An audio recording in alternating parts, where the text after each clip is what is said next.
Helen Carpenter is 32 years old, newly divorced, and utterly adrift.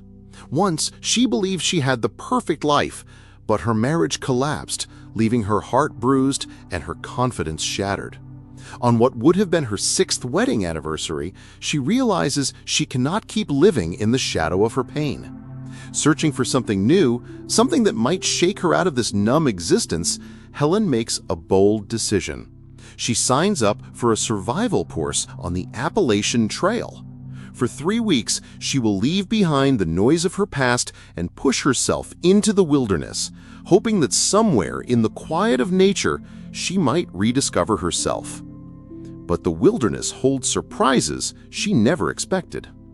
When she arrives at the departure point, she discovers that Jake, her younger brother's best friend, is also joining the hike.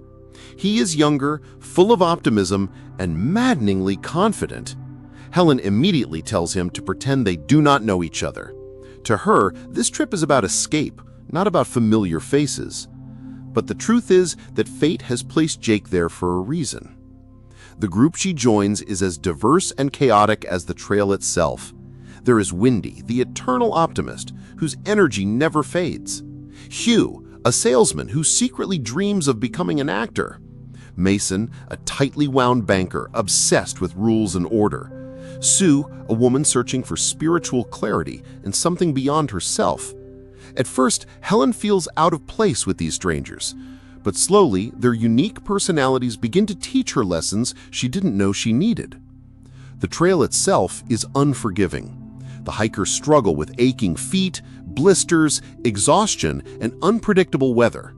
Helen, early on, suffers a gash to her leg, and it is Jake who rushes to her side. As he cleans her wound, he jokes about her divorce, saying, "Congratulations." But behind his words is genuine care, the kind that cuts past her walls. From that moment, their connection begins to quietly grow. At night, around the campfire, Wendy begins a ritual of gratitude. Each person must name 3 good things about their day. At first, Helen scoffs, dismissing it as silly. But as the days pass, she begins to find small moments of beauty worth mentioning. The sight of fireflies, the laughter of her group, the steady presence of Jake beside her. For the first time in years, she feels herself opening up. As the hike continues, Helen shares more of herself. She confesses the guilt she carries over her brother Nathan's drowning, a loss that shattered her family and left wounds that never healed. To her surprise, Jake reveals his own burden. He is losing his eyesight to a degenerative condition. Soon he will be partially blind. It is a secret he has carried quietly, but sharing it with her deepens their bond. 2 broken souls walking side by side, each carrying pain, each searching for courage. Their relationship grows not through grand gestures, but through quiet acts of care. Jake helps her when her feet blister. She listens when he admits his fear of what the future holds. Beneath the vast skies and endless forest trails, their companionship turns into something undeniable. As the hike nears its end, Jake leaves Helen a Pablo Neruda poem written on a scrap of paper. The words speak of a secret love hidden between the shadow and the soul.